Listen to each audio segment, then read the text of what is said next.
Bismillahirrahmanirrahim. Assalamualaikum warahmatullahi wabarakatuh.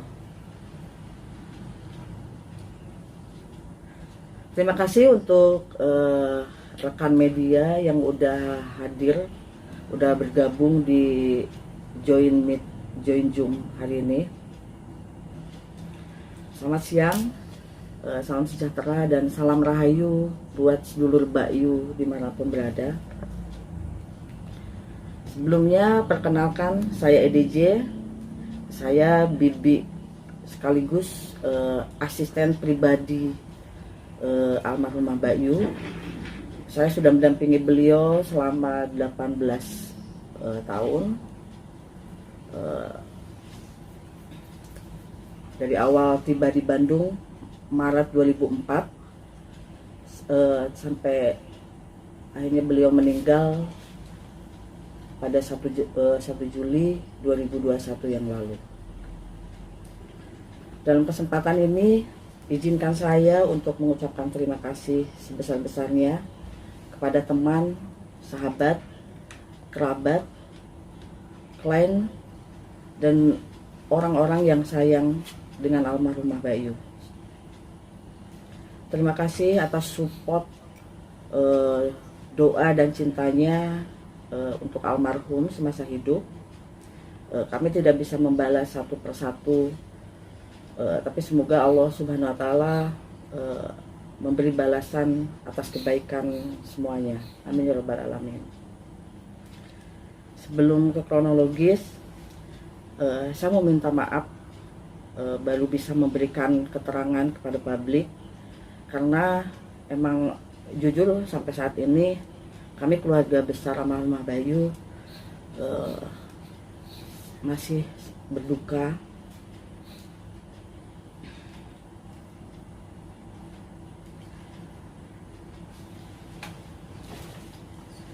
Memang benar Bayu menderita komplikasi asam lambung, asma akut, juga diabetes yang cukup tinggi, hingga beliau diwajibkan untuk mengkonsumsi obat yang berdampak pada liver beliau.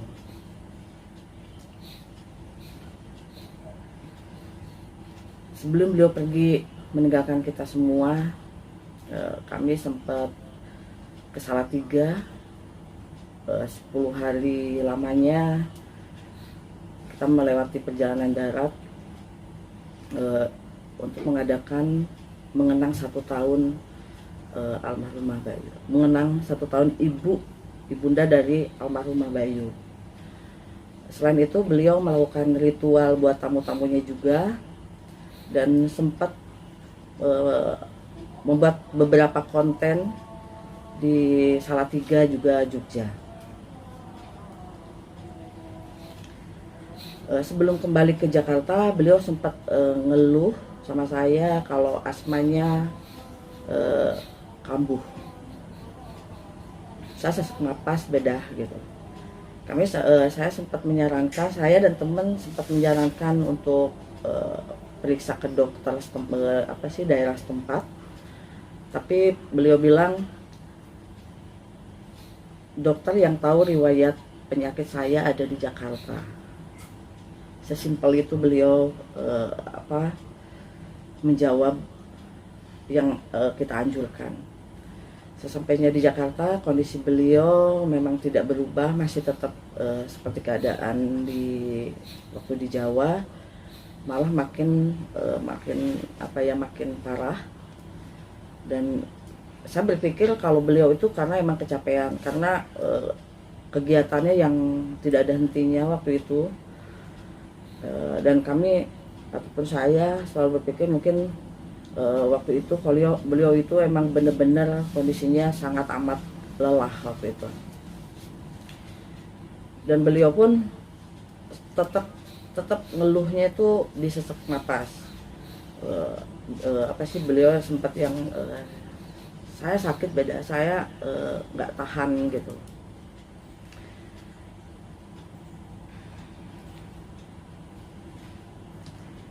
Dan waktu itu waktu setibanya di Jakarta, saya sempat dikasih tugas juga keluar kota, dan kita nggak putus komunikasi. Kita tetap untuk menyarankan almarhumah untuk ke rumah sakit, tapi beliau lagi-lagi bilang nunggu saya pulang dari luar kota.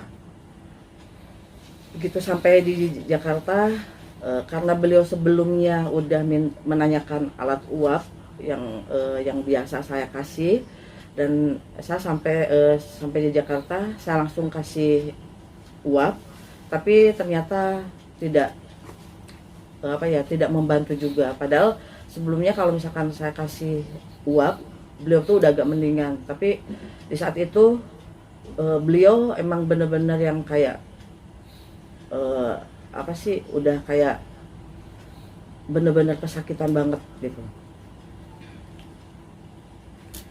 Semua usaha udah saya lakukan pada saat itu, sampai akhirnya mungkin beliau itu ada konsultasi dengan dokter yang biasa nanganin beliau, dan siang itu beliau langsung ajakan saya untuk ke rumah sakit itu langsung diiyakan, dan akhirnya waktu itu saya langsung bawa ke rumah sakit, dan saya langsung bawa ke IGD waktu itu.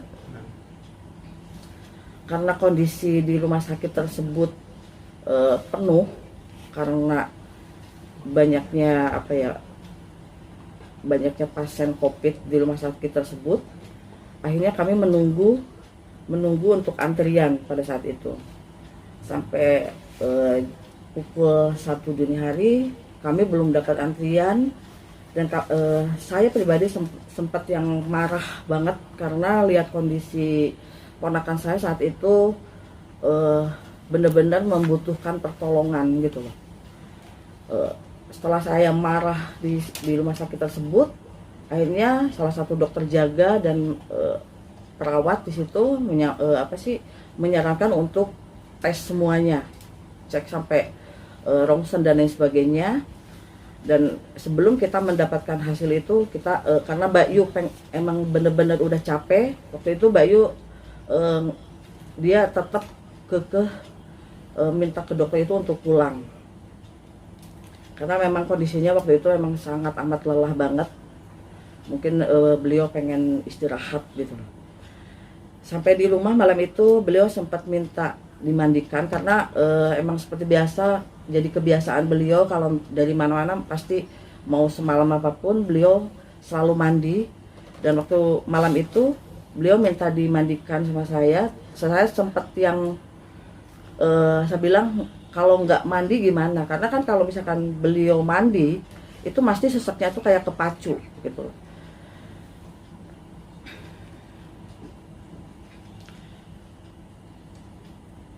Setelah saya mandikan, setelah naik ke tempat tidur, beliau berpesan sama saya kalau jangan jauh-jauh dari saya, katanya gitu. Jadi saya nggak boleh terlalu jauh jaraknya dari beliau, karena mungkin beliau entah itu mungkin udah emang bener-bener sangat sakit banget di saat itu. Dan entah jam berapa waktu itu, baru juga saya mau rebahan, beliau kayak agak teriak manggil saya, dan saya samperin. Beliau bilang beda, itu di luar banyak orang. Saya bilang itu mungkin perasaan kamu Is gitu loh, karena saya manggil beliau itu Is. Keesokan harinya tidak banyak perubahan, malah makin memburuk. Beliau lagi-lagi dan lagi bilang saya tidak tahan lagi, saya sakit bedah gitu. Tapi semangat beliau untuk melawan penyakitnya itu benar-benar luar biasa. Karena dan saya pun selalu berharap, karena di kehidupan beliau itu terlalu banyak keajaiban. Separah apapun beliau sakit, Allah selalu memberikan kesembuhan. Jadi di saat itu saya masih ada harapan dan masih berharap sama yang di atas untuk menyembuhkan penyakit ponakan saya, dan saya bilang, kamu harus kuat, kamu bisa. Tapi dia cuma ngelirik aja waktu itu. Sekitar jam 11 setelah beliau saya mandikan, lalu beliau minta minum obat, beliau minta dibantu untuk naik tempat tidur. Sebelum sampai di tempat tidur, beliau mungkin entah sudah tidak ada tenaga, ataupun mungkin karena oksigennya udah nggak ada, ataupun napasnya udah putus di saat itu. Jadi beliau itu langsung kayak yang meremata dan pingsan. Saya sempat yang telepon ke orang-orang terdekat yang saya berpikir bisa membantu untuk membawa beliau ke rumah sakit, tapi saya berulang-ulang telepon itu tidak ada yang kunjung datang. Sampai akhirnya saya minta bantuan keluar rumah, dan kompleks tempat pun cuman bilang nunggu ambulan bantuan dari kompleks tempat datang. Saya sampai mondar-mandir, saya bingung waktu itu karena kebetulan saya di rumah juga cuma bertiga. Kebetulan yang di rumah juga yang biasa nemenin kita lagi kondisi sakit. Jadi saya yang kalang kabut. Saya sempat telepon keluarga, saya sempat telepon teman-teman yang mungkin di saat itu bisa membantu, tapi akhirnya juga nihil.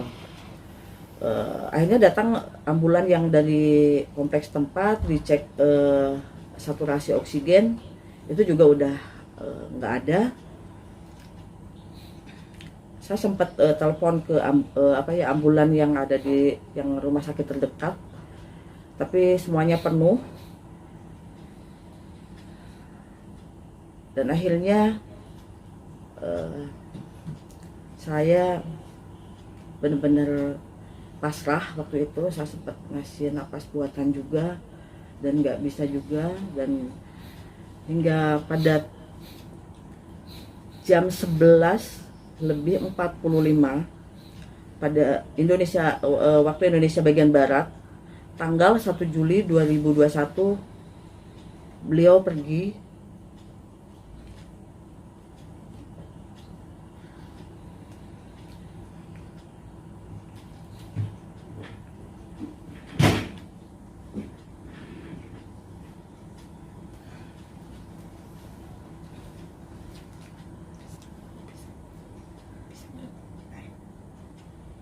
Beliau pergi buat selama-lamanya,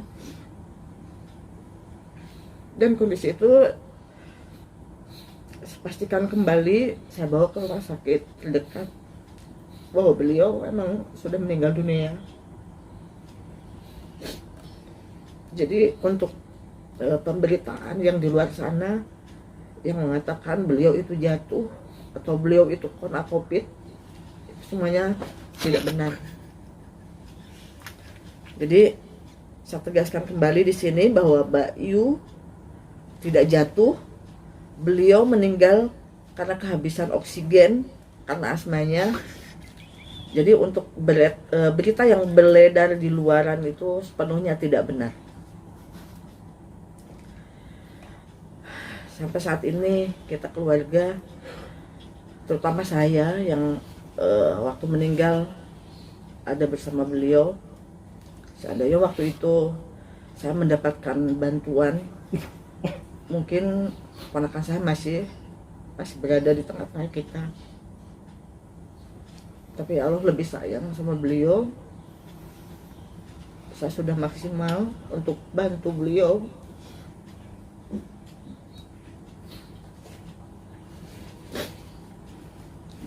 Sekarang sudah nggak sakit lagi.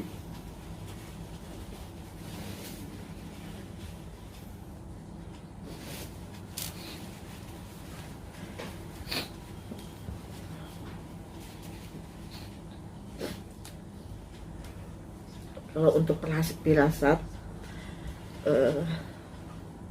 Mbak Yu itu orangnya emang selalu memberikan firasat sama saya, jadi firasat kebaikan maksudnya. Di saat meninggal beliau tidak memberikan sebelumnya itu tidak pernah memberikan firasat yang benar-benar beliau akan meninggalkan kita semua. Makanya kami keluarga besar almarhumah benar-benar belum sepenuhnya percaya kalau beliau itu udah nggak ada. Tapi di saat ada satu kejadian yang saya juga itu nggak ngeh banget kalau misalkan di saat perjalanan saya perjalanan ke suatu daerah yang ditugaskan beliau, tiba-tiba wing mobil saya itu lepas. Dan saya di situ tidak punya pikiran kalau ponakan saya akan pertanda untuk ponakan saya. Tapi waktu itu saya cuman ya udah mungkin nggak kenceng bautnya atau apanya gitu. Jadi saya nggak pernah punya pikiran kalau Iis itu akan meninggalkan kita. Sesampainya saya di Jakarta, saya seperti biasa saya mandiin beliau kayak gitu-gitu, terus saya ngobrol sama beliau. Saya bilang, Is, sayap mobil saya tuh lepas di jalan tol. Dan di saat itu beliau cuman tersenyum lalu dan ya tanpa respon. Tapi saya ya udahlah, mungkin karena kebiasaannya beliau seperti itu, ya udah. Ini di sini banyak pertanyaan yang kenapa dimakamkan katanya kenapa nggak di Salatiga malah di Bandung. Sebelumnya kalau di candaan kita itu almarhumah selalu bilang sama kita, bukan saya aja tapi mungkin keluarga ada juga yang selalu dikasih kayak obrolan ya, kalau misalkan saya mati waktu itu, kalau saya mati beda saya pengennya dikuburnya di Salatiga gitu loh. Dan di saat itu juga saya membisikkan ke beliau, saya bilang saya minta maaf saya nggak bisa memakamkan kamu di Salatiga karena emang kondisinya saya waktu itu saya sendiri. Saya bingung harus dibawa kemana karena di kompleks tempat kita tuh tidak ada sanak saudara. Dan saya memberanikan diri mengambil keputusan untuk almarhumah saya bawa ke Bandung. Karena Bandung pun itu adalah tempat kelahiran dari Bapak almarhumah Mbak Yu.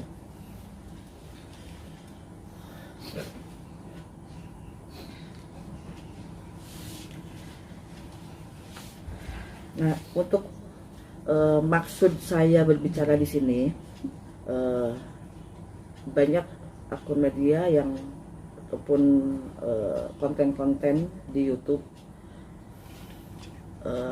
tentang Mbak Yu tuh seperti apa, bagaimana, dan ada yang menggantinya atau tidak, atau ada kerjasama dengan yang lain atau tidak. Nah, di sini saya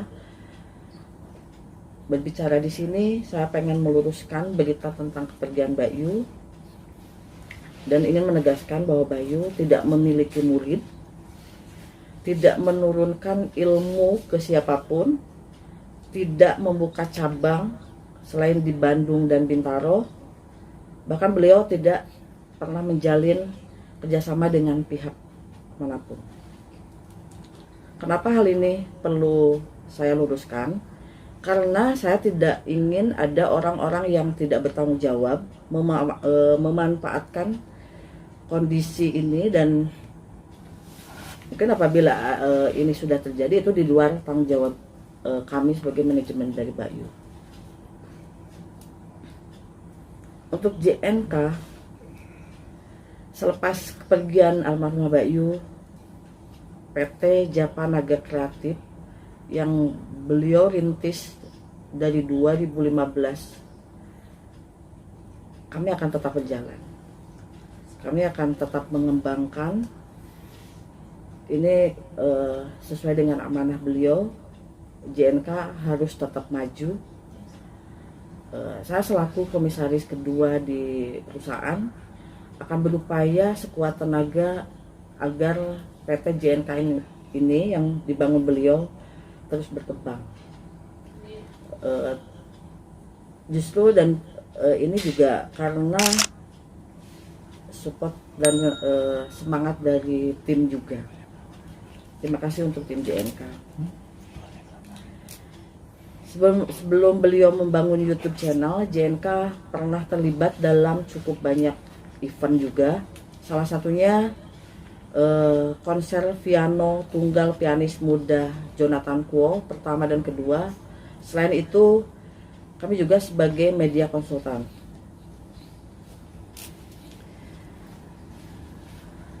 Ini penting banget untuk sosial media yang nakal, yang memberitakan tentang Mbak Yu yang aneh-aneh. Dengan ini, dengan adanya preskon ini, saya selaku perwakilan dari keluarga besar Mbak Yu, saya ingin menegaskan kepada akun-akun media yang nakal untuk berhenti memberitakan hal negatif soal beliau.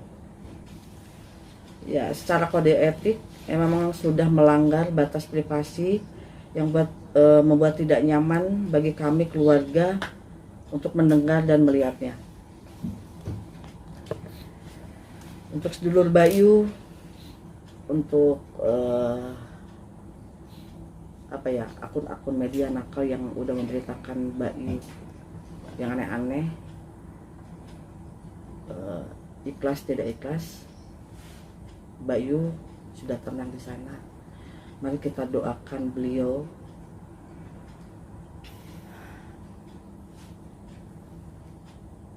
kita kirim Al-Fatihah bersama-sama.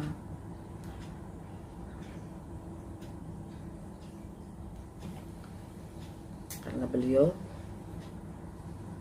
menurut saya pribadi dan menurut orang-orang terdekat, beliau pribadi yang sangat amat baik dan dermawan.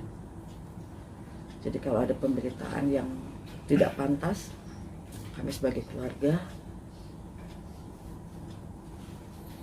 sangat sedih mendengarnya.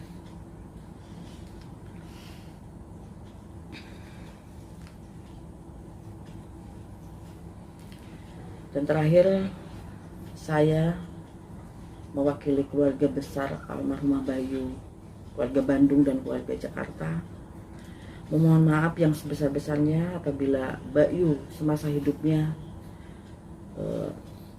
ada salah-salah kata, sikap yang tidak berkenan. Mohon dimaafkan.